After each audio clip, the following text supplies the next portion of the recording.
राहुल जी, विशेष टिप्पणी।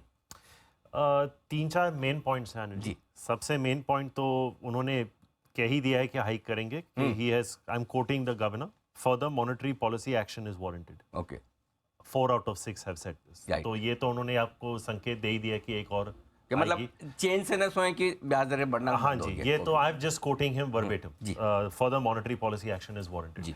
दूसरा, जैसे अभी एक पैनलिस्ट ने कहा, एक बहुत ही इंटरेस्टिंग ऑब्जर्वेशन है कि आपने अगले साल पहले क्वार्टर से चौथे क्वार्टर में जीडीपी 200 बेसिस पॉइंट घटा दी है, 7.8 से 5.8 कर दी है, और इन्फ्लेशन आपने 160 ऑलमोस्ट 60 बेसिस पॉइंट्स बढ़ा दी है।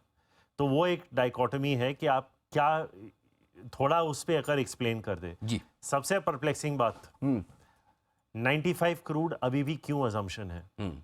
पिछले 3 महीने का एवरेज जो है 75 टू 85 के बीच में चल रहा है, पिछले 3 महीने का एवरेज 80 है। तो आप अगर कह रहे हैं कि अगर ये अगले 3-4 महीने भी 80 चला, तो average 95 crude needs to go to 110।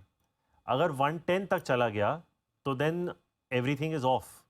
Your rupee is not going to be where it is. Your stock market is not going to be where it is. अभी थोड़ी देर पहले यही बात कही कि अब हम 4% को कब तक पकड़ के रहेंगे। राहुल, आप बात पूरी करना चाहते थे, जल्दी से बताएं, फिर मैं मेहता साहब के पास पहुंचता हूं। नहीं अनिल जी, आई थिंक जो बागा साहब कह रहे थे, अगर आप वित्त मंत्री और आरबीआई के प्रोजेक्शन देखें, जीडीपी, रियल जीडीपी ग्रोथ पे कोई ज़्यादा अंतर नहीं है। करेक्ट। जो अंतर वो मेजर है वो इन्फ्लेशन पे है।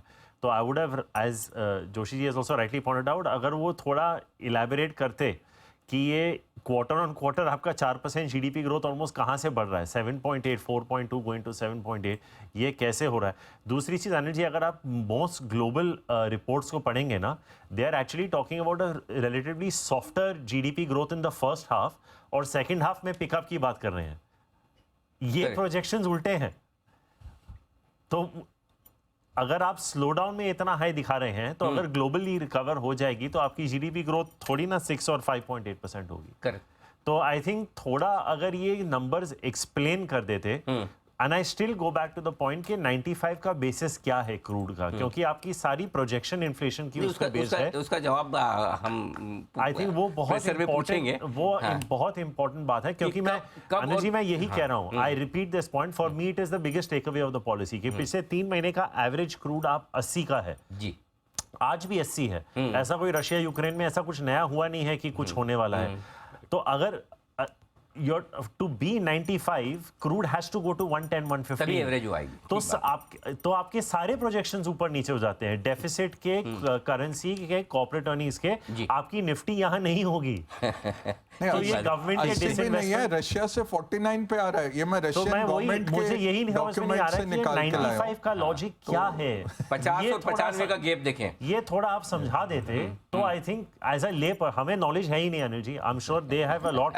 हम तो उनसे सुन रहे हैं, तो आप हमें समझाइए, क्योंकि हमें समझ नहीं आ रहा कि इसका बेसिस क्या है।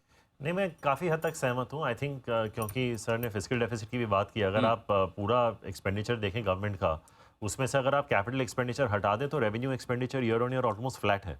तो इन अ प्री इलेक्शन ईयर ये फ्लैट होना थोड़ा ऑप्टिकली बहुत वियर्ड लगता है। तो हमारा मानना है कि इस साल का जो फिस्कल डेफिसिट आएगा 23-24 का, वो 30 बेसिस पॉइंट्स का स्लिपेज होगा उस पर। तो ये 5.9% का नंबर तो आई डोंट थिंक कोई स्ट्रीट पे भी बिलीव कर रहा है। वो तो अब ठीक है, अब बोलने के लिए वित्त मंत्री ने कह दिया, लेकिन अगर आप रेवेन्यू एक्सपेंडिचर देखेंगे flat in a pre election year, तो कोई मानेगा ही नहीं। आप हिस्टोरिकली पिछले 5-6 साल का 5-6 इलेक्शंस का देख लीजिए और किस तरह से रेवेन्यू एक्सपेंडिचर मूव किया। तो फिस्कल डेफिसिट का आपका 6.1-6.2% तो आना ही है।